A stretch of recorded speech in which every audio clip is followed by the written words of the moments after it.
Oke, Assalamualaikum warahmatullahi wabarakatuh. Waalaikumsalam Waalaikumsalam warahmatullahi warahmatullahi wabarakatuh. wabarakatuh. Waalaikumsalam warahmatullahi wabarakatuh. Wabarakatuh. Oke, jadi hari ini kita akan selesaikan materi terakhir sebelum kita masuk ke presentasi. Ini adalah materi bagian terakhir, yaitu deteksi dan dosis radiasi. Di pekan lalu kita sudah sampai ke cara pengukuran radiasi. Jadi sebelumnya kita sudah lihat bagaimana mekanisme detektor mendeteksi radiasi.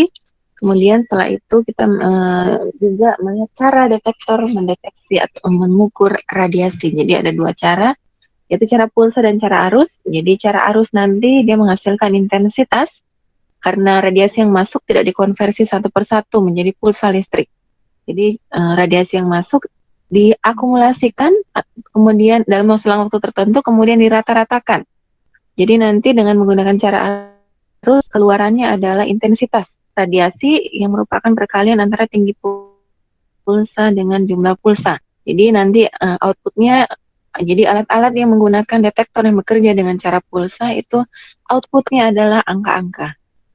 Jadi intensitas yang menyatakan intensitas radiasi. Sedangkan cara pulsa, jadi detektor yang bekerja dengan cara pulsa itu mengkonversi satu persatu radiasi yang masuk menjadi pulsa listrik. Jadi individual, ya. Jadi konversinya adalah konversi individual. Jadi nanti akan dihasilkan jumlah pulsa dan tinggi pulsa. Jadi nanti gambarnya itu berupa seperti mirip-mirip spektrum atau kromatogram. Jadi di situ informasinya ada jumlah pulsa, ada beberapa pulsa, kemudian tinggi pulsanya juga ada. Oke, jadi pada detektor yang bekerja dengan cara pulsa, radiasi yang masuk itu dikonversi satu persatu menjadi pulsa listrik. Nah, dalam mengkonversi, jadi masing-masing detektor memiliki waktu konversi. Jadi kalau waktu konversinya pendek, berarti semua radiasi yang masuk ke dalam detektor bisa memungkinkan untuk dikonversi menjadi pulsa listrik. Tapi kalau waktu konversi dari suatu detektor itu panjang, jadi bisa saja kalau ada dua radiasi yang masuk ke dalam detektor secara berurutan atau selang waktunya selang waktunya sangat pendek, maka bisa jadi ketika detektor masih mengkonversi radiasi yang pertama, radiasi yang kedua sudah masuk, dan itu akan tidak akan tercacah atau tidak akan terkonversi menjadi pulsa listrik. Jadi detektor yang baik adalah detektor yang memiliki waktu konversi yang pendek, supaya semua radiasi yang masuk ke dalam detektor bisa tercacah atau bisa terkonversi menjadi pulsa listrik. Oke, sekarang kita masuk ke jenis-jenis detektor radiasi. Jadi detektor merupakan suatu bahan yang peka terhadap radiasi. Jadi bila dia dikenai radiasi, maka dia akan menghasilkan respon mengikuti mekanisme yang sudah kita bahas sebelumnya. Jadi mekanismenya waktu itu kita cuma membahas dua ya. Jadi meskipun ada lebih dari dua mekanisme yang bisa terjadi dalam satu detektor, tapi hanya dua mekanisme yang umum yang paling banyak digunakan dalam detektor, yaitu ionisasi dan sintilasi. Jadi suatu detektor akan memberikan respon terhadap radiasi mengikuti mekanisme ionisasi ataukah mekanisme sintilasi. Jadi tidak bisa dua-duanya. Oke. Perlu diperhatikan bahwa satu bahan yang sensitif terhadap suatu jenis radiasi belum tentu sensitif terhadap jenis radiasi yang lain. Contohnya, detektor radiasi gamma belum tentu bisa mendeteksi radiasi neutron. Detektor alfa itu belum tentu bisa mendeteksi detektor beta. Jadi bahan dari suatu detektor atau jenis satu detektor itu belum tentu sensitif terhadap beberapa jenis radiasi. Jadi biasanya itu hanya bisa mendeteksi satu jenis radiasi saja. Oke. Di sini yang dibahas ada 3 detektor. Detektor yang pertama ada detektor isian gas. Detektor isian gas nanti ini akan dibagi 3 lagi menjadi detektor kamar ionisasi, detektor proporsional, dan detektor GM atau Jaeger-Muller. Kemudian jenis detektor yang kedua adalah detektor sintilasi. Kemudian detektor yang ketiga adalah detektor semikonduktor. Nih, detektor semikonduktor. Jadi, masing-masing detektor ini bekerja dengan mekanisme yang berbeda. Oke, kita lihat.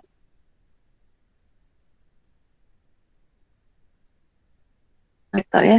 Jadi yang pertama adalah detektor isian gas, kemudian detektor skintilasi, dan detektor semikonduktor. Jadi detektor isian gas menjadi 3 lagi, yaitu detektor kamar ionisasi, detektor apa istilahnya tadi, proporsional, kemudian yang ketiga adalah detektor Jaeger-Muller. Oke, kita bahas satu persatu. Yang pertama adalah detektor isian gas. Oh ya, selain ketiga detektor ini masih ada detektor-detektor lain ya. Tapi hanya 3 ini yang kita bahas karena hanya 3 ini yang banyak digunakan. Yang pertama adalah detektor isian gas. Ini adalah detektor yang paling sering digunakan untuk mengukur radiasi. Jadi, mengapa disebut sebagai detektor isian gas? Jadi, detektor ini terdiri dari 2 elektroda, anoda dan katoda, atau positif dan negatif, dan berisi gas di antara kedua elektroda tersebut. Oleh karena itu, detektor ini dinamakan detektor isian gas. Elektroda positif disebut anoda, jadi karena dia positif, maka dia dihubungkan dengan kutub listrik yang positif. Sedangkan elektroda negatif atau katoda ini dihubungkan dengan kutub negatif. Nah, kebanyakan detektor ini berbentuk silinder. Jadi nanti dalam silinder itu ada sumbu. Sumbunya itulah yang berfungsi sebagai elektroda positif atau anodanya, dan dinding silindernya itulah yang disebut sebagai katodanya. Jadi rangkaian alatnya seperti ini. Jadi ini detektor itu dia tidak berdiri sendiri ya. Jadi detektor ini dimasukkan ke dalam alat. Contohnya alat proteksi radiasi, misalnya monitor kontaminasi, dosimeter atau surveimeter. Jadi detektor ini dimasukkan ke dalam alat proteksi radiasi. Jadi dalam alat proteksi radiasi itu tidak hanya ada detektor saja. Jadi ada beberapa rangkaian, jadi dia merupakan serangkaian komponen-komponen. Salah satunya adalah detektor. Nanti selain detektor juga ada baterai, kemudian pada detektor sintilasi nanti ada sintilator dan sebagainya. Oke. Nah, ini gambar untuk detektornya saja. Jadi ini bukan alat proteksi radiasi ataupun spektroskopi. Jadi ini adalah detektornya saja. Nah, detektor isian gas itu umumnya berbentuk silinder. Nah, tak ada sumbu di tengahnya. Dalam silinder itu ada sumbu, itulah yang bertindak sebagai anodanya. Kemudian yang sebagai katodanya adalah dinding dari silinder tersebut. Nah, di antara anoda dan katoda ini itulah isinya adalah gas-gas. Makanya dikatakan isian gas. Nah, cara kerjanya seperti ini. Jadi ada radiasi yang masuk. Radiasi ini masuk detektor. Nah, detektor akan memberikan tanggapan. Jadi dia dalam detektor kamar ionisasi, detektor isian gas, detektor akan memberikan tanggapan terhadap radiasi yang masuk mengikuti proses ionisasi. Jadi yang mengalami ionisasi adalah gas-gas yang ada di antara anoda dan katoda. Jadi untuk kita pelajari mengenai interaksi radiasi dengan materi, kalau terjadi ionisasi, berarti nanti hasilnya adalah pasangan ion. Waktu kita pelajari interaksi radiasi alfa dengan materi, kalau energinya cukup kan akan terjadi ionisasi. Hasil dari ionisasi adalah pasangan ion, yaitu atom yang ditinggalkan oleh elektron, oleh karena itu dia bermuatan positif, dan elektron yang meninggalkan atom, elektron itu bermuatan negatif. Jadi akan dihasilkan pasangan-pasangan ion. Jadi ada ion-ion positif dan ada ion-ion negatif, yaitu elektronnya. Jumlah ion yang akan dihasilkan sebanding dengan energi radiasi. Semakin besar energi radiasi, maka semakin banyak pula jumlah pasangan ion yang dihasilkan. Nah, daya ionisasi gas itu berkisar antara 25 elektron volt sampai 40 elektron volt. Jadi yang digunakan adalah 25 sampai 40 elektron volt. Nah, ion-ion yang dihasilkan dalam detektor tersebut akan memberikan kontribusi terhadap terbentuknya pulsa listrik ataupun arus listrik. Oke.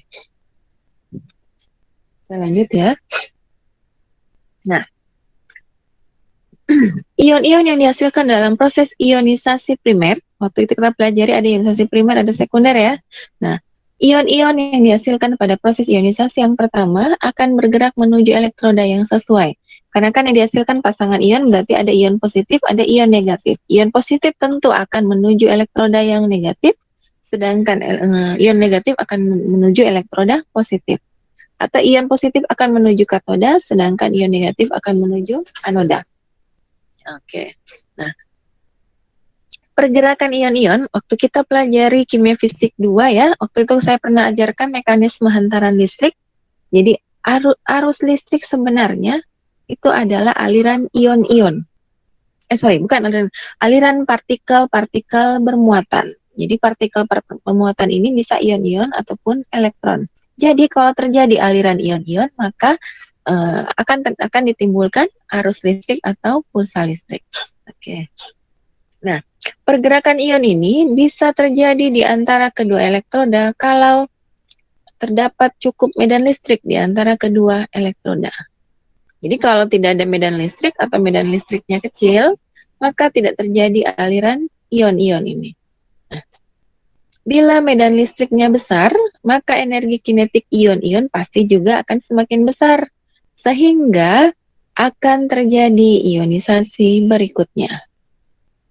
Oke, sudah kita pelajari waktu ionisasi sekunder ya. Ion-ion yang dihasilkan oleh ion primer itu disebut sebagai ion sekunder. Waktu itu kan kita sudah pelajari ionisasi sekunder. Jadi elektron atau ion yang bermuatan negatif dari ionisasi primer bisa menumbuk atom dalam suatu materi, atom lain dalam suatu materi sehingga terjadi ionisasi sekunder. Oke, ion-ion hasil ionisasi sekunder ini disebut sebagai ion-ion sekunder ya waktu itu, atau elektron sekunder waktu itu, atau delta rays atau sinar delta. Nah, jika medan listrik di antara kedua elektroda itu sangat tinggi, maka jumlah ion yang dihasilkan dalam sebuah radiasi juga akan sangat banyak. Ini disebut sebagai proses avalanche. Ini proses avalanche adalah dihasilkannya ion-ion dari hasil ionisasi yang sangat banyak akibat medan listrik di antara kedua elektroda itu sangat besar, itu sangat kuat. Jadi saya ulangi. Dalam detektor ionisasi gas, ada anoda dan katoda di dalamnya. Anodanya adalah sumbu yang ada di dalam silinder detektor, sedangkan dinding silinder itu adalah katodanya. Nah, ketika radiasi memasuki detektor isian gas, maka radiasi itu akan mengionisasi gas yang ada di antara kedua elektroda. Hasil ionisasi ini adalah pasangan ion, yaitu ion positif dan ion negatif.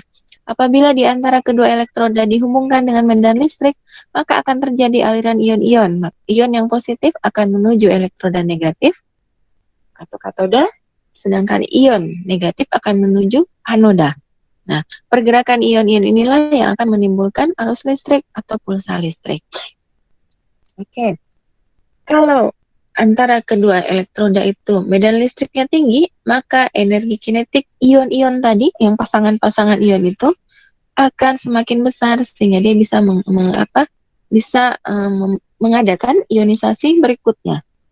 Nah, itu yang kita sebut dengan ionisasi sekunder. Oke. Nah, kemudian juga akan bisa terjadi proses avalanche. Avalanche ini adalah dihasilkannya ion-ion yang sangat banyak akibat kuat medan di antara kedua elektroda itu sangat tinggi. Jadi itu yang disebut sebagai avalanche.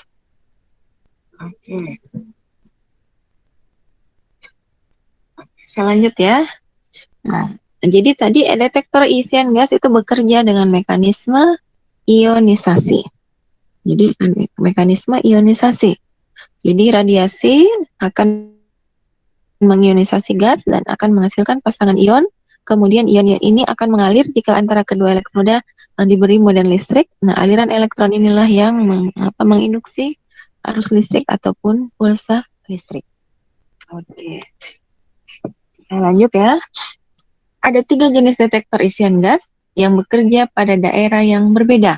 Nah, karena daerahnya berbeda, maka nanti masing-masing detektor ini memiliki kelebihan dan kekurangannya. Jadi memiliki kelebihan dan kekurangannya masing-masing ya. Nah, detektor yang dimaksud adalah detektor kamar ionisasi, detektor proporsional, dan detektor Geiger-Müller atau GM. Nah, coba lihat kurva yang ada di bawah. Jadi yang sebagai absisnya atau sumbu X-nya adalah radiasi, kemudian sumbu Y-nya adalah jumlah ion. Jadi kalau kita lihat pada kurva ini, detektor Geiger-Müller itu akan menghasilkan jumlah ion yang paling besar. Nah, jadi yang paling sedikit menghasilkan jumlah ion adalah detektor kamar ionisasi, sedangkan proporsional itu ada di antaranya. Nah, kita lihat satu persatu penjelasannya.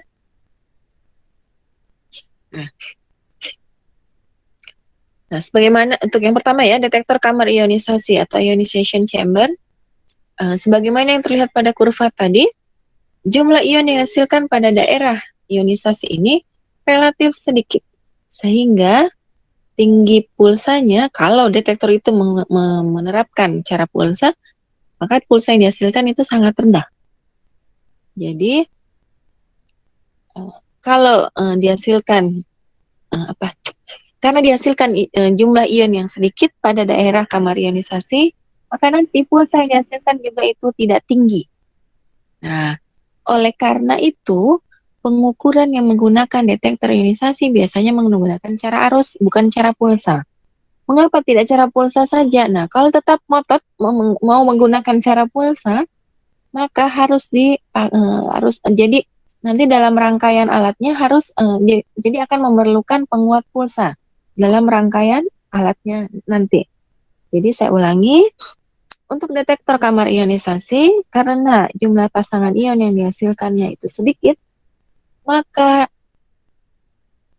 detektor itu bekerja dengan pulsa yang rendah.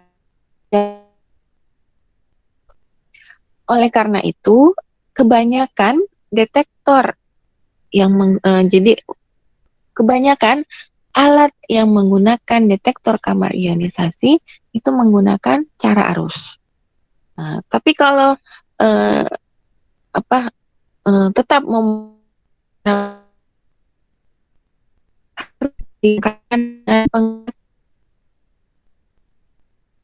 pulsa. Nanti ini adalah kekurangan dari detektor kamar ionisasi. Karena nanti rangkaian alatnya juga akan menjadi lebih kompleks karena harus dirangkaikan juga penguat pulsa. Nah, itu kekurangannya. Nah, keuntungannya, nah ini bagusnya karena dia bisa membedakan radiasi yang masuk. Jadi dia lebih sensitif terhadap radiasi. Jadi waktu konversinya itu akan waktu konversinya itu pendek. Jadi dia bisa membedakan radiasi yang memasukinya. Kemudian tegangan anoda yang dipakai itu tidak terlalu tinggi.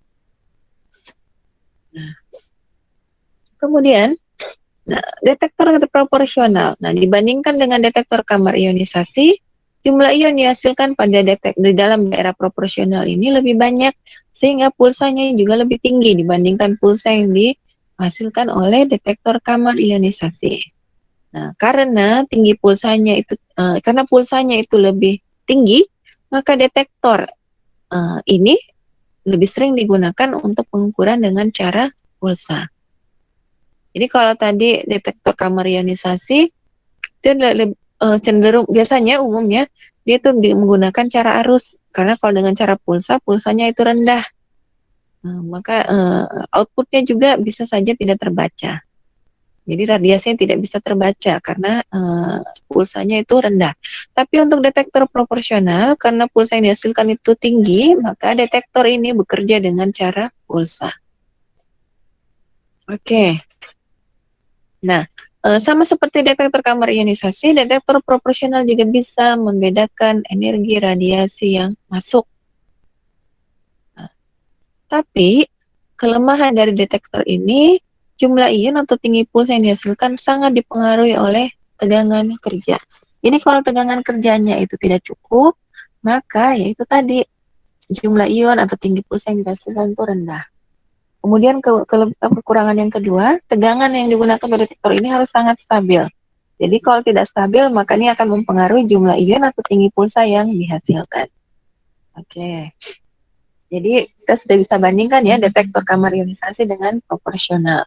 Keuntungan detektor kamar ionisasi, dia itu bisa membedakan energi radiasi yang masuk, kemudian tegangan kerja yang digunakan juga tidak terlalu tinggi. Tapi kekurangan dari detektor kamar ionisasi, ya itu tadi, kalau dia bekerja dengan cara pulsa, maka dibutuhkan penguat pulsa sehingga rangkaian alatnya menjadi lebih kompleks.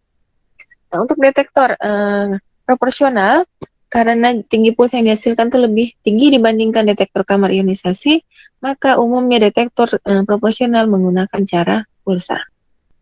Nah, supaya jadi tidak diperlukan penguat pulsa ya, maka tidak masalah dia menggunakan cara pulsa.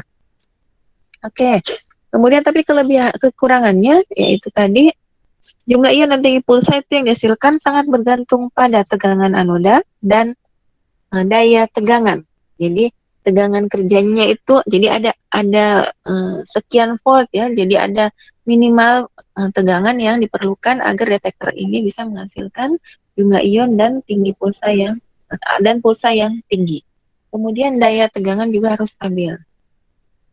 Kalau tidak stabil, maka jumlah ion ini akan mempengaruhi jumlah ion dan tinggi pulsa yang dihasilkan. Oke, sekarang yang ketiga detektor Geiger-Müller. TGM.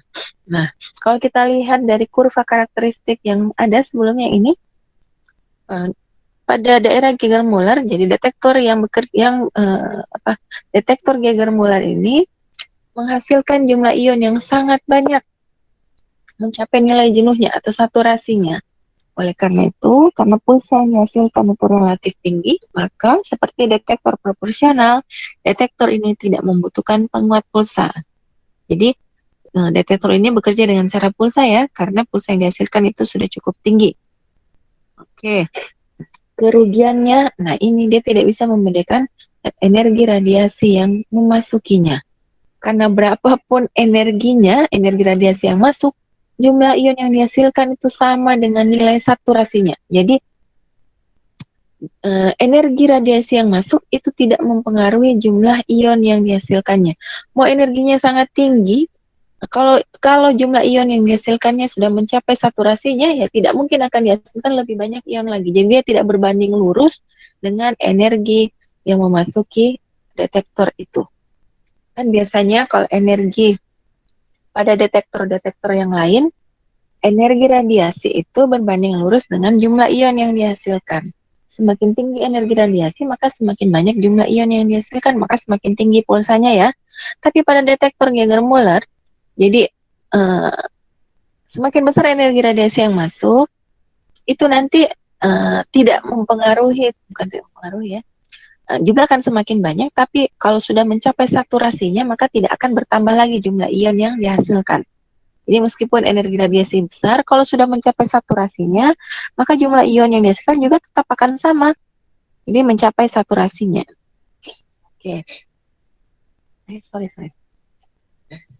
Oke. Detektor ini merupakan detektor yang paling sering digunakan. Mengapa? Karena rangkaian alat-alatnya dari sisi elektronikanya itu sangat sederhana. Apalagi tadi disebutkan dia tidak memerlukan penguat pulsa. Nah, detektor ini karena rangkaian alatnya sangat sederhana, maka dia kecil ukurannya. Jadi dia biasa digunakan dalam alat proteksi radiasi yang sifatnya portable. Seperti surveimeter, dosimeter, apalagi ya. Pokoknya yang bisa dibawa-bawa.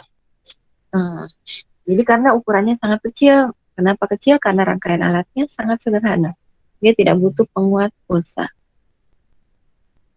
Oke, ada yang mau ditanyakan sampai sini?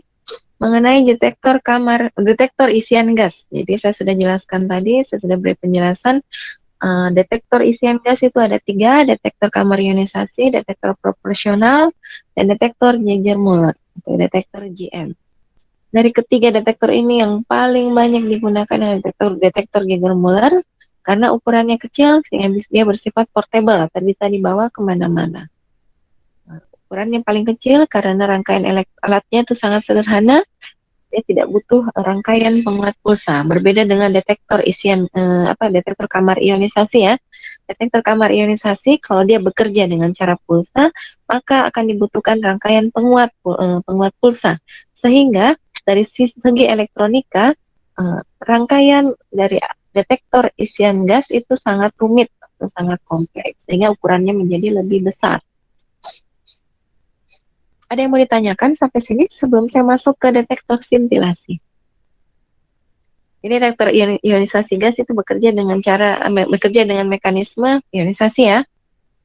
Cara detektor itu mendeteksi radiasi bisa dengan cara arus maupun cara pulsa. Ada yang mau ditanyakan mengenai detektor isian gas? Saya, Bu. Ya, silahkan. Pertanyaan saya, apakah semua detektor isian gas itu bisa mendeteksi gas? Maksudnya semua jenis gas? Oh tidak, ada gas substansi. Ya, saya lupa waktu itu. Contohnya apa ya? Nanti saya carikan ya. Tidak semua gas yang bisa dipakai sebagai isian dalam detektor isian gas. Oke, tolong ingatkan saya nanti ya. Nanti saya lengkapi di slide-nya. Nanti saya cari dulu di buku. Iya betul. Saya lupa mencantumkan gas-gas apa saja. Tidak semua gas ya bisa digunakan dalam detektor isian gas. Nanti akan saya cantumkan di slide gas-gas apa saja beserta mudah-mudahan ada di buku syarat-syarat. Syarat-syarat yang harus dipenuhi agar suatu gas bisa dijadikan isian dalam detektor isian gas. Makasih ya tadi Rismawati. Tidak ya, tidak semua. Tidak semua gas. Ada gas-gas tertentu saja. Ada lagi yang mau ditanyakan sebelum saya pindah ke sintilasi? Oh, detektor sintilasi itu satu saja ya jenisnya ya, detektor sintilasi ya. Detektor itu saja, tidak terbagi-bagi lagi. Cuma yang berbeda nanti adalah sintilatornya. Jadi bisa sintilatornya itu berupa cairan, bisa berupa padatan. Sudah, tidak ada. Saya lanjut ya. Detektor sintilasi ini tidak terlalu sulit untuk dipahami. Jadi detektor ini jelas bekerja dengan mekanisme sintilasi. Waktu itu kita sudah pelajari sintilasi adalah terpancarnya percikan cahaya ya. Ketika elektron mengalami transisi dari tingkat energi yang lebih tinggi ke tingkat energi yang lebih rendah. Ketika dia mengalami transisi, dia akan memancarkan energi yang kita lihat sebagai pancaran cahaya tampak. Jadi bisa dilihat. Jadi, nah, detektor sintilasi selalu terdiri dari dua bagian ya. Yang pertama adalah bahan sintilasinya atau sintilatornya, dan yang kedua adalah tabung fotomultiplier.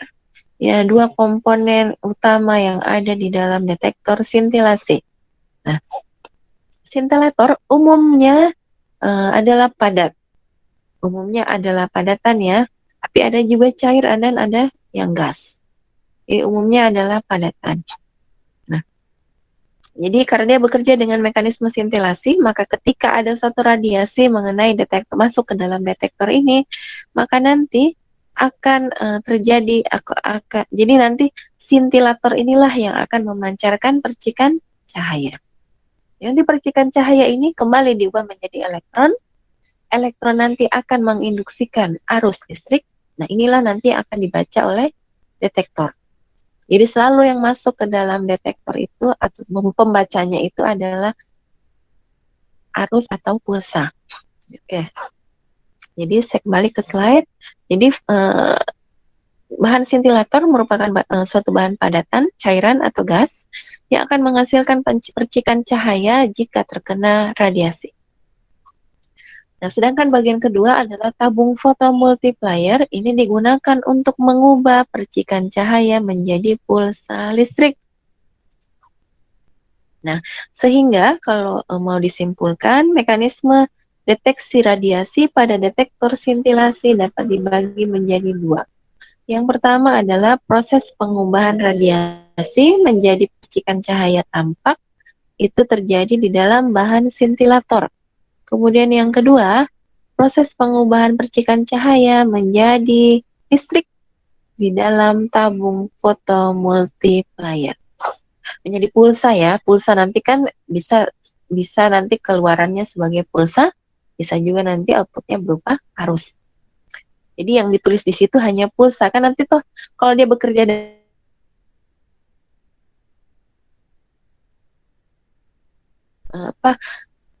begini. Detektor yang bekerja baik dengan cara pulsa dan cara arus itu kan sebenarnya sebentar. Detektor yang bekerja dengan cara arus sebenarnya kan adalah pulsa yang diubah menjadi sebenarnya juga dia adalah cara pulsa ya, cuma bedanya dengan detektor cara pulsa. Kalau detektor cara pulsa itu dia mengkonversi satu-satu radiasi menjadi pulsa. Sedangkan detektor cara arus dia mengakumulasi semua radiasi baru dikonversi nanti dirata-ratakan. Jadi pulsa juga sebenarnya, tapi bedanya kan nanti pulsanya itu dirata-ratakan. Jadi makanya di sini dikatakan mengubah percikan cahaya menjadi pulsa listrik di dalam tabung foto multiplier. Kalau detektor skintilasi yang bekerja dengan cara pulsa, maka pulsa listrik dihasilkan dalam tabung foto multiplier itu dikonversi, jadi radiasi dikonversi satu-satu ya menjadi pulsa.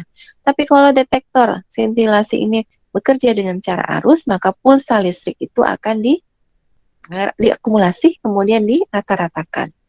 Jadi yang keluar adalah intensitas. Oke, saya lanjut. Ibu, Iya. bisa diulang Bu tadi masih tidak mengerti antara Oh, yang pakai gitu pulsa ya. sama yang itu. Oke, saya kembali dulu ke sini. Mana dia? Ini scintillator. Begini maksudnya. Itu pada poin yang kedua, proses pengubahan percikan cahaya menjadi pulsa listrik. Nah, nanti ada yang bingung, kenapa pulsa listrik? Kenapa bukan arus? Jadi bedakan pulsa listrik dengan cara pulsa, beda ya cara pulsa dengan pulsa listrik. Nah, kalau detektor itu bekerja dengan cara pulsa, berarti kan nanti radiasi masuk diubah satu-satu menjadi pulsa listrik. Nah, kalau detektor itu bekerja dengan cara arus, maka radiasi yang masuk juga diubah menjadi pulsa listrik. Tapi nantinya pulsa listrik ini akan diakumulasi, kemudian dirata-rata. Dan nanti hasilnya adalah intensitas. Jadi supaya kalian paham, semua radiasi yang masuk ke dalam detektor, mau detektor itu bekerja dengan cara pulsa, ataupun detektor itu bekerja dengan cara arus, nanti semua radiasi itu akan diubah menjadi pulsa listrik. Nah, itu maksudnya. Nanti ada yang bertanya, kenapa di sini diubah menjadi pulsa listrik? Apakah detektor ini bekerja dengan cara pulsa? Oh, belum tentu. Bisa saja dia bekerja dengan cara arus. Dengan cara arus pun semua radiasi akan diubah menjadi pulsa listrik. Cuma kan bedanya pada cara pulsa listriknya kan individual ya, satu-satu. Sedangkan pada cara arus, pulsa listriknya itu diakumulasi atau dikumpulkan. Begitu maksud saya, Anissa. Iya Bu, sudah paham. Oke ya, paham ya, oke.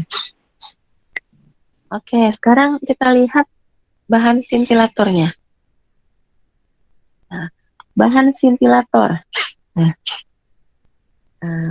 yang dijelaskan di sini adalah padatannya karena lebih mudah dibandingkan gas. Cairan juga akan dibahas, gas tidak akan saya bahas karena lebih sukar tapi secara umum sama. Cuma kan yang berbeda bahannya saja. Jadi mekanismenya ya sama, scintilasi terjadi dalam scintillator. Mekanisme scintilasi. Nah, dalam misalnya jika scintillatornya adalah padatan, maka proses scintilasi pada bahan ini dapat dijelaskan dalam gambar yang ini. Nah, ini scintilasinya. Jadi seperti tadi penjelasan sebelumnya, scintilasi terjadi. Jadi scintilasi adalah proses terpancarnya cahaya akibat terjadi transisi elektron dari tingkat energi yang lebih tinggi ke tingkat energi yang lebih rendah. Nah, dalam scintillator padat terdapat pita-pita atau daerah yang dinamakan pita valensi dan pita konduksi. Itu kita belajar ikatan kimia pada konduktor, semikonduktor, dan isolator. Pada teori pita ya, waktu itu kita sudah lihat ada namanya pita valensi dan pita konduksi. Nah, jadi pita valensi, pita konduksi itu ada dalam semua padatan. Jadi nanti teori pita itu berlaku untuk semua padatan ya, tidak hanya untuk logam saja waktu kita bicara ikatan logam. Nah, jadi dalam semua kristal, termasuk kristal bahan scintillator, ada pita-pita. Pita ini terbagi dua, ada pita valensi dan ada pita konduksi. Antara pita valensi dan pita konduksi dipisahkan dengan tingkat energi yang tertentu. Waktu kita belajar ikatan logam, ada orbital molekul yang sangat banyak yang kita sebut waktu dengan states. Jadi antara orbital molekul yang satu dengan orbital molekul yang lain itu kan dipisahkan oleh celah-celah ya. Jadi ada tingkatan-tingkatan energi yang memisahkan antara orbital molekul yang satu dengan orbital molekul yang lain. Kan kumpulan orbital molekul inilah yang membentuk pita ya. Waktu kita pelajari teori pita untuk logam dan padatan lainnya, antara pita valensi dan pita konduksi dipisahkan oleh celah energi tertentu. Tapi pada konduktor, pita ini kan saling menempel ya, atau saling tidak ada celah antaranya. Tapi untuk pita insulator dan semikonduktor ada celah energi di antaranya. Oke, saya kembali ke sini, ke slide. Pada keadaan dasar atau pada keadaan ground state, nah, elektron berada pada pita valensi. Betul ya? Nah, sedangkan pita konduksi kosong. Begitu kan? Waktu kita belajar teori pita untuk ikatan logam dan untuk padatan lain selain logam. Jadi, pada keadaan dasar atau ground state, elektron-elektron berada pada pita valensi. Belum ada elektron pada pita konduksi. Nah, ketika terdapat radiasi yang memasuki kristal sintilator, maka elektron-elektron yang ada pada pita valensi bisa menyerap energi radiasi tersebut yang menyebabkan elektron pada pita valensi bisa pindah, bisa loncat ke pita konduksi. Oke. Beberapa saat kemudian, elektron tersebut akan pindah kembali ke pita valensi melalui pita energi bahan aktivator sambil memancarkan percikan cahaya. Jadi, ketika sudah pindah ke tingkat elektron ke pita valensi, ke pita konduksi, maka suatu saat dia pasti akan kembali ke pita valensi. Ketika dia pindah ke pita valensi, dia akan memancarkan radiasi yang diserapnya tadi. Nah, radiasi yang dipancarkan inilah yang kita lihat sebagai cahaya tampak. Sehingga proses sintilasi terjadi dalam bahan sintilator. Oke. Saya lanjut.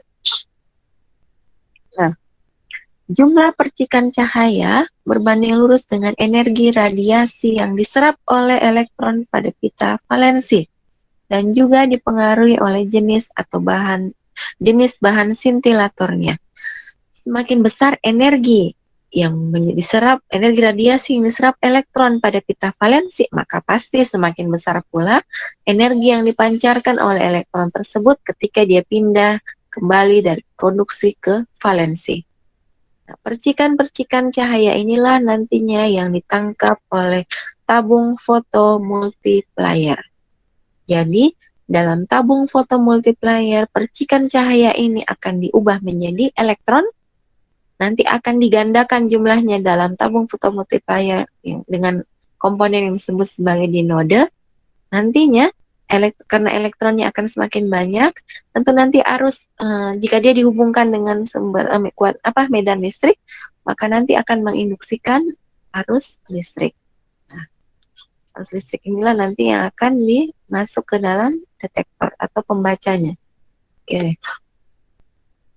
Saya lanjut ya.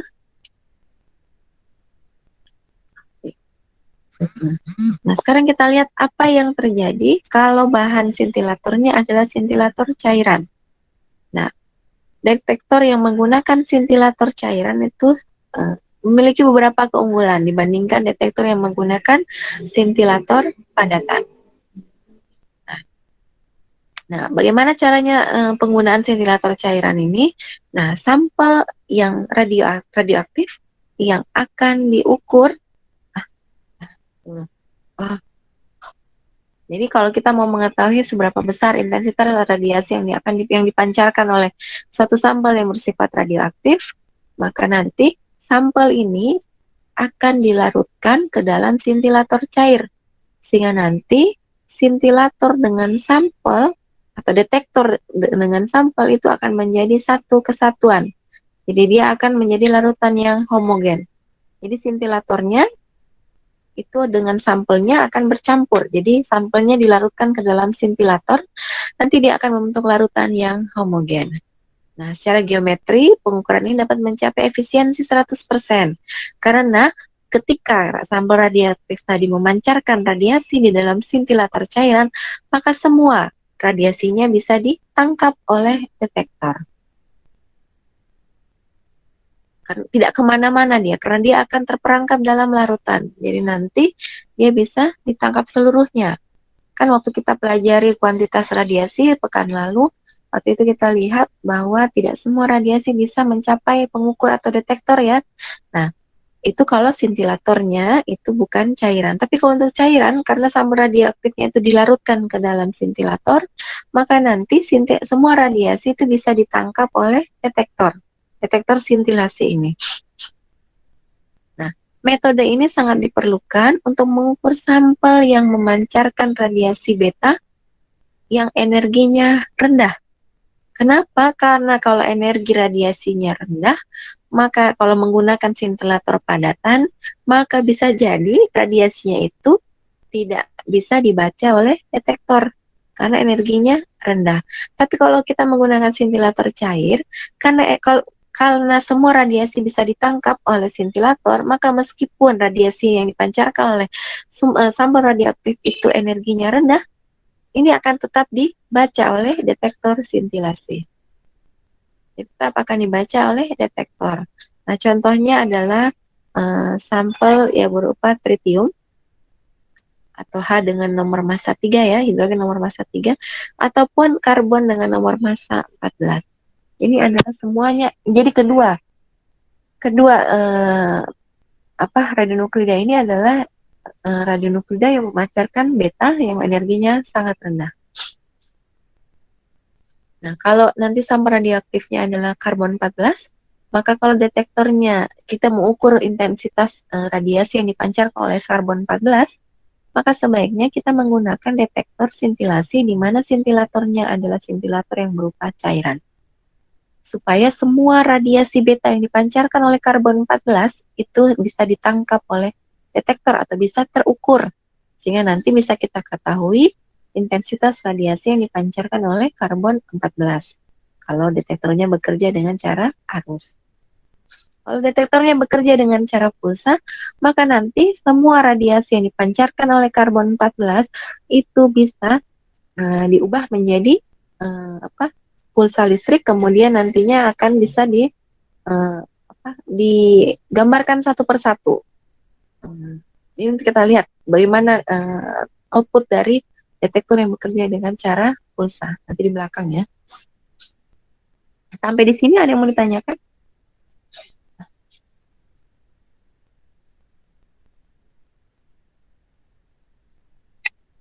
Ada yang mau ditanyakan? Kalau tidak ada saya lanjut ya. Nah, kelemahan ini adalah satu contoh. Nah, jadi bahan sintilator cair itu harus transparan.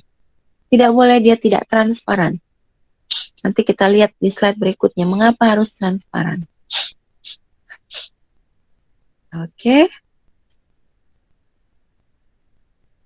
Masih tentang sintilator cair. Nah, kekurangan dari sintilator cairan adalah quenching. Quenching ini berkurangnya sifat transparan dari sintilator cair akibat adanya campuran sampel. Jadi, sintilator cair itu harus transparan. Nah, nanti kalau sampel dilarutkan dalam sintilator cair, maka kan nanti sampel dengan sintilator akan membentuk larutan yang homogen. Nah, adanya sampel di dalam sintilator cair ini menyebabkan sintilator cair akan berkurang transparansinya atau dia akan menjadi lebih keruh dibandingkan semula sewaktu belum ada sampel di dalamnya. Nah, inilah kekurangan dari sintilator cair. Bisa terjadi quenching. Jadi, kalau sintilatornya sendiri tidak transparan, setelah dilarutkan sampel ke dalam sintilator tersebut, maka nantinya jadi utama transparan. Karena nanti ketika sampel dilarutkan ke dalamnya, maka ventilator akan mengalami pengurangan transparansi. Nah, kalau transparansi ventilator itu berkurang, maka nanti radiasi tidak bisa. Jadi nanti istilahnya dia akan terblok. Jadi tidak semua nanti radiasi bisa sampai ke detektor mengukurnya. Karena itu tadi ventilatornya menjadi tidak transparan. Jadi radiasinya tidak bisa tembus lagi nanti menuju detektor atau pembacanya. Bukan detektor, fotomultipliernya. Jadi dia jadi ketika sampel dilarutkan, Maka kalau semakin pekat konsentrasi sampelnya, maka akan semakin buruk tingkat transparansinya, sehingga percikan cahaya itu tidak sampai tabung foto multiplier atau tidak dapat ditangkap oleh tabung foto multiplier. Jadi syarat utama untuk sintelator cair dia harus transparan atau tingkat transparansinya tinggi. Sehingga jika sampel dilarutkan di dalamnya, meskipun transparansinya akan berkurang, tapi radiasi atau percikan ya, bukan radiasi lagi, percikan cahaya itu dapat ditangkap oleh foto multiplier. Meskipun sampel dilarutkan itu pekat konsentrasinya nanti ya. Oke, sampai di sini ada yang mau ditanyakan? Sebelum saya masuk ke dalam tabung foto multiplier. Oke, tidak ada. Saya masuk ke tabung foto multiplier ya. Jadi bagian kedua dari detektor sintilasi adalah tabung foto multiplier. Tabung foto multiplier terdiri dari tabung hampa yang kedap cahaya dengan fotokatoda. Jadi dia dihubungkan dengan fotokatoda. Nah, kemudian selain itu dia juga akan dihubungkan dengan dinode. Nah, jadi di ujung tabung foto multiplier itu ada fotokatoda. Nah, kemudian ada juga dinode. Dinode ini fungsinya untuk menggandakan elektron.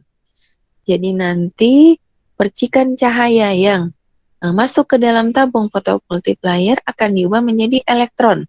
Elektron-elektron ini akan digandakan oleh dinode. Jadi nanti jumlahnya akan semakin banyak ketika dia melewati dinode. Dinodenya juga tidak cuma satu. Nah, ketika dia melewati dinode yang terakhir, maka jumlah elektron juga akan semakin banyak, sehingga nanti pulsa listrik yang akan dihasilkan juga akan semakin tinggi. Oke, saya lanjut. Fotokatoda yang ditempelkan pada bahan sintilator akan memancarkan elektron jika dia dikenai oleh cahaya. Itu yang saya sebut tadi, cahaya yang masuk ke dalam fotomultiplier akan diubah menjadi elektron. Elektron ini, jadi proses pengubahan elektron ini, cahaya menjadi elektron ini dilakukan oleh fotokatoda. Jadi fotokatoda ini dirangkaikan satu dengan tabung hampa ini ya. Jadi tabung fotomultiplier itu termasuk di dalamnya adalah fotokatoda dan dinode-dinode ini. Jadi fotokatoda yang ditempelkan pada bahan sintilator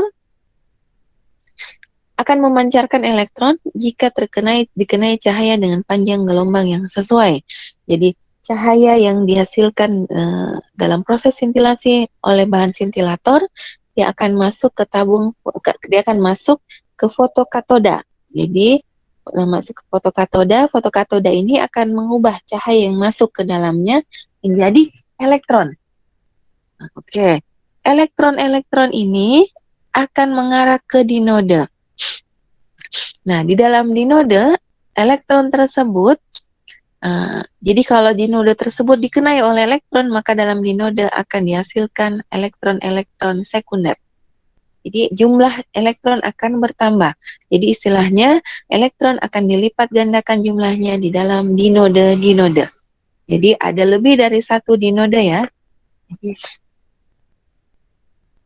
Nah, ini rangkaian alat sederhana dari tabung fotomultiplier. Jadi tabung fotomultiplier di ujungnya itu adalah fotokatoda. Fotokatoda ini berfungsi sebagai masukan untuk cahaya. Jadi cahaya masuk dulu ke fotokatoda. Jadi dalam fotokatoda cahaya ini akan diubah menjadi elektron. Karena adanya beda potensial di situ, coba kalian lihat ada 100 volt, berarti kan ada beda potensial di dalam tabung fotomultiplier. Jadi dalam ketika dia melewati fotokatoda, elektron-elektron ini akan mengarah ke dinode. Nah, dalam dinode elektron-elektron ini dilipat gandakan jumlahnya. Nah, kemudian dia masuk, elektron yang dihasilkan dari dinode pertama akan masuk ke dinode kedua. Dalam dinode kedua, elektron ini juga akan dilipat gandakan jumlahnya, maka keluar dari dinode kedua, maka akan dihasilkan banyak elektron. Nah, elektron ini, karena dia elektron ya, dia akan menuju anoda, itu sudah jelas, dia akan menuju ke anoda. Dan nanti karena dia mengalir menuju ke anoda, maka aliran elektron ini akan menginduksikan tegangan listrik dan akan menghasilkan pulsa listrik. Oke. Ya, oke ya. Ada yang mau ditanyakan sampai sini? Asal jangan saya ditanya ya bagaimana cara bagaimana cara melipat gandakan elektron dalam dinoda ya. Saya tidak akan bahas itu karena itu kan sudah masuk ke teknisnya ya, rangkaian alatnya. Jadi saya tidak jelaskan soal itu. Saya juga tidak tahu, saya belum cari tahu bagaimana caranya dia mengubahnya menjadi menggandakan elektronnya itu. Sudah, oke ya. Kita lanjut. Ini detektor sintilasi selesai ya. Jadi intinya dalam detektor sintilasi ada dua komponen utama, yaitu sintilator dan tabung fotomultiplier. Sintilator ini berfungsi untuk mengubah radiasi yang memasuki detektor menjadi cahaya tampak. Cahaya tampak udah nanti masuk ke dalam tabung fotomultiplier melalui fotokatoda. Di mana dalam fotokatoda cahaya tampak akan diubah menjadi elektron. Elektron di dalam tabung hampa udara itu dia akan mengarah menuju dinode. Di dalam dinode elektron-elektron ini akan dilipat gandakan jumlahnya sehingga keluar dari dinode pertama jumlahnya lebih banyak dibandingkan sebelum memasuki dinode pertama. Nah, karena adanya juga beda potensial, maka elektron ini juga akan menuju ke dinode yang kedua. Selanjutnya menuju ke dinode kedua. Di dalam dinode kedua, elektron akan kembali dilipat gandakan jumlahnya. Keluar dari dinode kedua, kalau ada dinode ketiga, maka nanti dia masuk ke dinode ketiga. Nah, begitu seterusnya ya. Nah, akhirnya elektron yang banyak jumlahnya ini akan mengarah ke anoda dan nantinya akan dikumpulkan oleh kapasitor. Dalam kapasitor akan diubah menjadi pulsa listrik. Oke. Saya lanjut ya. Jadi ini adalah gambar tabung fotomultiplier. Tabung fotomultiplier itu berupa tabung hampa udara yang di ujungnya itu ada fotokatoda. Di dalam tabung ini ada dinode-dinode. Selain dinode juga ada rangkaian komponen lain ya. Oke. Nah, jenis detektor berikutnya adalah detektor semikonduktor. Jadi detektor isian gas, detektor sintilasi, dan detektor semikonduktor. Nah, detektor ini kalau dibandingkan detektor sintilasi dengan detektor isian gas, ini relatif lebih baru ditemukan. Nah, detektor ini terbuat dari bahan yang bersifat semikonduktor. Contohnya adalah terbuat dari unsur-unsur golongan 4 pada tabel periodik. Contohnya adalah silikon dan germanium. Ini adalah semikonduktor ya. Nah, detektor ini lebih efisien dibandingkan detektor isian gas karena dia terbuat dari zat padat. Nah, sehingga dia nanti akan mempunyai resolusi yang lebih baik dibandingkan isian gas maupun detektor sintilasi. Nah, dalam detektor semikonduktor, karena bahannya adalah semikonduktor, maka antara pita valensi dan pita konduksi dalam bahan semikonduktor ini ada celah. Tapi celahnya itu tidak selebar kalau seperti bahan yang bersifat insulator. Jadi detektor semikonduktor sesuai dengan namanya, detektor ini terbuat dari bahan yang bersifat semikonduktor. Dalam semikonduktor, antara pita valensi dan pita konduksi ada celah. Tapi celahnya tidak selebar bahan insulator ya. Nah, ketika ada radiasi yang memasuki, sebentar dulu ya, sebentar.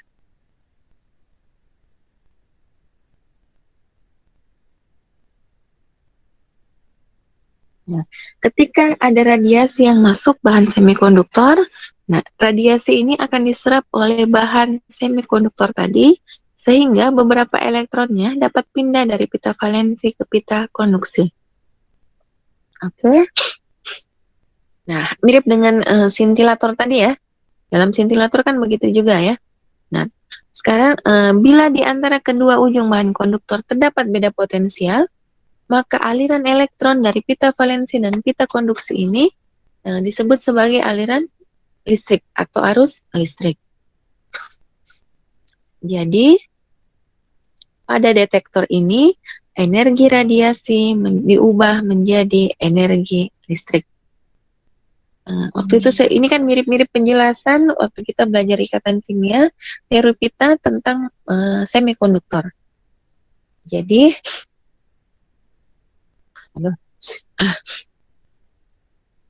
pada bahan yang bersifat semikonduktor, ketika ada radiasi yang masuk, maka energi radiasi ini diserap oleh bahan yang bersifat semikonduktor tadi, yang menyebabkan elektron-elektron dari pita valensi bisa pindah ke pita konduksi.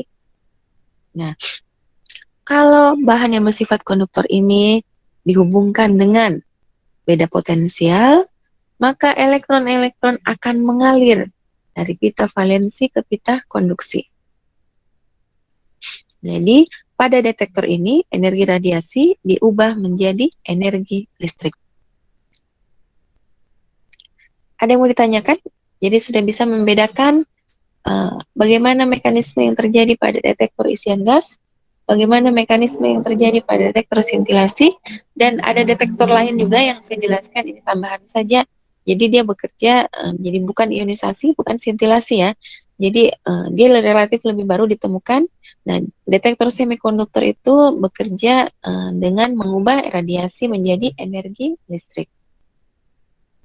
Oke, sudah ya. Saya lanjut. Nah, kita lihat alat-alat yang menggunakan detektor radiasi. Nah, berdasarkan kegunaannya, alat untuk mengukur radiasi dapat dibedakan menjadi dua.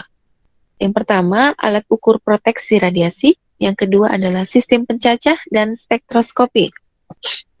Alat ukur radiasi ini, alat ukur proteksi radiasi itu biasa digunakan pada lokasi-lokasi misalnya pabrik atau industri ya, yang bekerja dengan bahan yang bersifat radioaktif. Alat ukur proteksi radiasi itu biasanya menggunakan detektor yang bekerja dengan cara arus. Karena nanti output dari alat ini adalah intensitas radiasi. Jadi bukan spektrum atau gambar-gambar ya, bukan. Sedangkan sistem pencacah dan spektroskopi itu biasa digunakan di laboratorium atau keperluan analisis. Biasanya bekerja dengan cara pulsa. Oke, kita lihat satu persatu. Yang pertama, alat ukur proteksi radiasi itu digunakan untuk kegiatan keselamatan kerja dengan radiasi. Jadi, ini berkaitan dengan keselamatan pekerja ya, yang bekerja dalam industri yang menggunakan sampel radioaktif atau bahan radionuklida. Nah, nilai yang ditampilkan dalam satuan dosis radiasi seperti Ronsen, Rem, atau Sievert. Jadi berupa angka-angka ya, atau intensitas radiasi, atau nanti kita sebut dengan dosis radiasi, seperti Ronsen, Rem, atau Sievert. Sedangkan sistem pencacah dan spektroskopi digunakan untuk mengukur intensitas radiasi dan energi radiasi secara akurat. Jadi biasanya itu, kalau sistem pencacah, itu biasanya digunakan untuk mengukur ketebalan itu bisa, ketebalan materi. Jadi radiasi akan menembus materi. Jadi suatu materi yang ingin diketahui ketebalannya itu dikenakan radiasi. Jadi nanti ketebalan dari suatu materi diukur melalui radiasi yang melewati materi tersebut. Jadi nanti radiasi itulah nanti akan tercacah. Ini disebut sebagai sistem pencacah. Jadi sistem pencacah maupun spektroskopi lebih banyak digunakan di fasilitas laboratorium. Nah, kita lihat satu persatu, nanti kita lihat apa yang dimaksud dengan pencacah dan spektroskopi juga. Alat ukur proteksi radiasi itu dibedakan menjadi 3. Yang pertama adalah dosimeter perorangan, yang kedua surveimeter, dan yang ketiga monitor kontaminasi. Nah, dosimeter perorangan itu digunakan untuk mencatat dosis radiasi yang telah mengenai dosimeter tersebut secara akumulasi dalam selang waktu tertentu, misalnya dalam 1 bulan. Jadi bisa juga per minggu, ada juga mungkin yang per hari.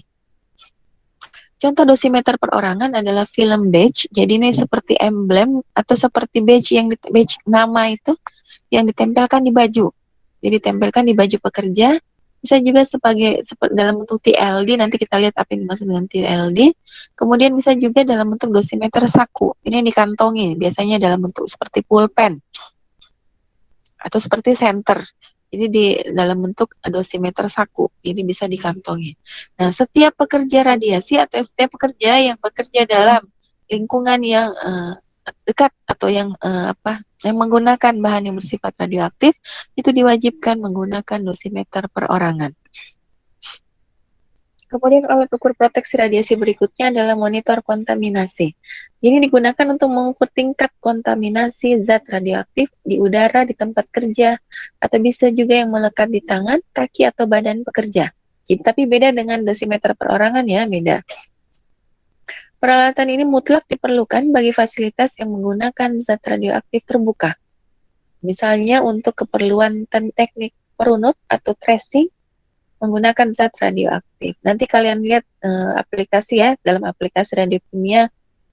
Misalnya kita mau mengetahui kebocoran pada pipa minyak bumi. Nah, itu kan kita pakai bahan radioaktif sebagai perunutnya ya, atau tracingnya. Jadi tracingnya kita gunakan bahan bersifat radioaktif. Nah, nanti radiasi yang dipancarkan itu kan nanti ada radiasi yang dipancarkan ya oleh bahan yang bersifat radioaktif. Nah, untuk mengetahui tingkat kontaminasi radiasi itu dalam lingkungan, itu menggunakan monitor kontaminasi. Oke, saya lanjut. Nah, ketiga, surveimeter. Ini digunakan untuk mengukur radiasi atau intensitas atau dosis radiasi secara langsung. Jadi biasanya digunakan untuk survei. Jadi survei ke lokasi yang diperkirakan yang mengandung bahan bersifat radioaktif harus membawa alat namanya surveimeter. Jadi untuk mendeteksi laju atau dosis atau intensitas radiasi yang ada pada tempat tersebut. Jadi dia dibawa-bawa dalam kegiatan survei radiasi. Oke, saya lagi. Dia langsung. Jadi kalau dosimeter perorangan dia kan akumulasi ya. Kontaminasi juga seperti itu. Biasanya dia per hari. Tapi kalau surveimeter itu langsung muncul angkanya. Jadi tidak ada selang waktu tertentu. Oke, saya lanjut. Nah, ini adalah gambar dari dosimeter, surveimeter maupun monitor kontaminasi. Jadi dosimeter perorangan, pen atau pocket dosimeter itu gambarnya seperti yang ada di atas ya. Contohnya seperti mirip pulpen, mirip senter, mirip termometer. Jadi seperti itu. Ada berupa badge, itu film badge dosimeter. Itu biasanya dipakai di baju, ditempelkan di baju. Kemudian kalau pen pocket itu sudah dikantongi. Kemudian surveimeter modelnya seperti, nah TLD itu seperti itu yang ada di bawah, thermoluminescence dosimeter sama ya, jadi ini pakai di baju. Kemudian surveimeter seperti itu, jadi dia muncul langsung. Jadi di situ muncul, jadi tidak diakumulasikan ya, jadi tidak ada selang waktu tertentu. Jadi dia bisa mengukur radiasi langsung, jadi tidak perlu ada selang waktu. Kalau dosimeter maupun monitor kontaminasi dia mengumpulkan radiasi dalam selang waktu tertentu. Kalau pocket dosimeter itu ada yang per minggu, ada yang per bulan. Kemudian monitor kontaminasi juga ada yang per hari. Nah, kalau surveimeter langsung, jadi keluar intensitas radiasi. Nah, ada yang mau ditanyakan mengenai alat ukur proteksi radiasi? Sebelum kita masuk ke pencacah dan spektroskopi.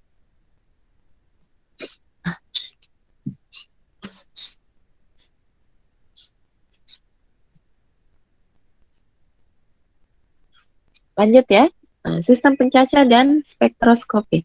Saya selesaikan dulu ya, supaya selesai materi untuk bab 6. Sistem pencacah dan spektroskopi itu digunakan untuk aplikasi yang memanfaatkan radiasi zat yang bersifat radioaktif atau sumber radiasi pengion lainnya, misalnya sebagai pesawat sinar X ya.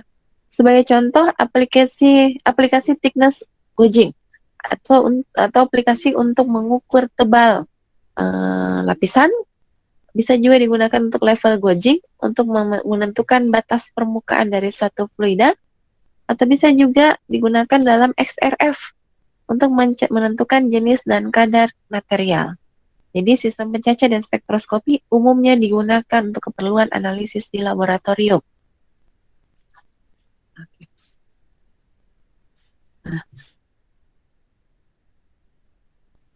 Sistem pencacah bisa digunakan untuk mengukur level gauging atau tadi thickness gauging. Ini mengukur ketebalan suatu material atau lapisan, bisa juga untuk mengukur permukaan dari suatu fluida. Nah, sistem pencacah digunakan untuk mengukur kuantitas radiasi yang mengenai detektor. Salah satu penggunaannya adalah pada aplikasi pengukuran tebal kertas. Jadi, sumber radiasi memancarkan radiasi ini akan melewati kertas yang mau diukur ketebalannya, kemudian radiasi ini akan ditangkap oleh detektor. Jadi, digunakan untuk mengukur ketebalan dari suatu materi. Oke. Metode ini juga bisa digunakan untuk mengukur tebalan lapisan yang lain, misalnya plastik, bisa juga logam. Jadi, tentu saja untuk setiap jenis bahan yang perlukan pengaturan jenis sumber radiasi. Waktu itu kan kita sudah pelajari mengenai daya tembus dari masing-masing radiasi. Jadi kalau untuk menghitung ketebalan dari suatu logam yang konkret wall of metal, jadi logam yang tebal, maka tidak mungkin kita menggunakan radiasi alfa, karena alfa kan dia tidak dapat menembus logam yang tebal ya. Jadi kita bisa menggunakan radiasi gamma. Jadi bergantung, jadi aplikasinya dalam mengukur ketebalan dari suatu materi itu bergantung dari jenis sumber radiasi. Jenis sumber radiasi. Jadi seperti yang sebutkan tadi, lapisan atau materi yang mau diukur ketebalannya itu harus disesuaikan dengan sumber radiasi atau radiasi yang dipancarkan oleh sumber radiasi. Oke, saya lanjut. Sistem spektroskopi mempunyai prinsip yang sangat berbeda dengan pencacah, karena alat ini mengukur energi dari setiap radiasi yang mengenai detektor. Hasil pengukuran alat ini berupa spektrum distribusi energi radiasi, sebagaimana contoh yang ada ini. Nah, ini ya. Nah, coba lihat. Waktu itu kita pelajari detektor yang bekerja dengan cara pulsa, dia akan mengkonversikan pulsa listrik satu per satu. Sehingga nanti akan dihasilkan jumlah pulsa dan tinggi pulsa. Nah, seperti ini outputnya. Oleh karena itu, detektor yang bekerja dengan cara pulsa biasa digunakan dalam spektroskopi atau dalam kegiatan di laboratorium, analisis di laboratorium. Karena outputnya seperti ini. Beda dengan output dari detektor yang bekerja dengan cara arus. Oke, nah terlihat pada pada gambar tersebut ada tingkat-tingkat energi yang menghasilkan cacahan relatif yang lebih tinggi daripada daerah lain. Nah, yang tinggi-tinggi ini disebut sebagai energi peak atau puncak energi. Nah, spektrum energi radiasi yang ditandai oleh peak-peak ini merupakan karakteristik dari setiap unsur atau zat radioaktif. Jadi, suatu zat radioaktif akan menghasilkan peak-peak yang berbeda dengan peak-peak yang dihasilkan oleh zat radioaktif lainnya. Jadi dia karakteristik ya, jadi khas untuk satu zat radioaktif. Tidak akan sama antara spektrum yang dihasilkan oleh satu zat radioaktif dengan zat radioaktif lainnya. Mengapa? Karena kan aktivitas zat radioaktif kan berbeda-beda. Waktu paruhnya berbeda-beda, aktivitasnya berbeda-beda. Maka nanti spektrum yang dihasilkan juga akan memiliki puncak-puncak yang berbeda juga. Nah, karena karakteristik puncak-puncak ini berbeda untuk satu jenis zat radioaktif dengan radioaktif lainnya, maka puncak-puncak ini itu bisa digunakan untuk menentukan jenis isotop atau radioaktif yang terkandung di dalam suatu sampel. Misalnya, saya punya sampel mengandung unsur radioaktif mengandung unsur radioaktif A. Nah, kalau saya mau mengetahui, saya belum tahu sampel ini mengandung unsur radioaktif apa. Nah, untuk mengetahui unsur radioaktif yang terkandung di dalam sampel saya, maka sampel saya ini saya analisis menggunakan spektroskopi ini. Nanti kan akan menghasilkan pik-pik seperti ini ya, spektrum distribusi energi yang berupa pik-pik seperti ini. Kemudian spektrum ini akan saya bandingkan dengan spektrum-spektrum zat radioaktif yang sudah ada. Misalnya spektrum yang dihasilkan oleh sampel saya itu mirip dengan spektrum yang dihasilkan oleh zat radioaktif, misalnya uranium 238. Maka kemungkinan sampel saya itu mengandung uranium 238. Jadi aplikasi dari detektor yang ada dalam spektroskopi yaitu seperti tadi, yaitu menentukan jenis atau bahan radioaktif yang terkandung di dalam sampel yang kita punya. Oke, nah salah satu contoh yang menggunakan sistem spektroskopi dan untuk penentuan jenis atau kadar unsur adalah XRF, X-ray fluorescence, ataupun NAA, Neutron Activation Analyzer. Alatnya ya, analyzer, metodenya analysis. Oke. Ada yang mau ditanyakan sampai sini?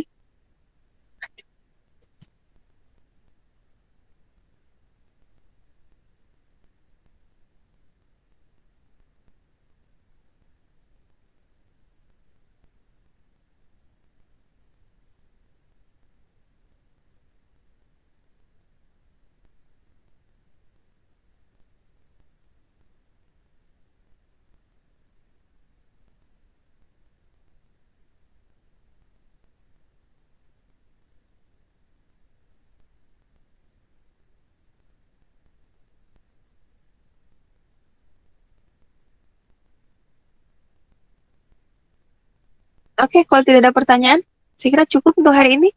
Jadi kita kuis dulu ya sebelum masuk presentasi. Jadi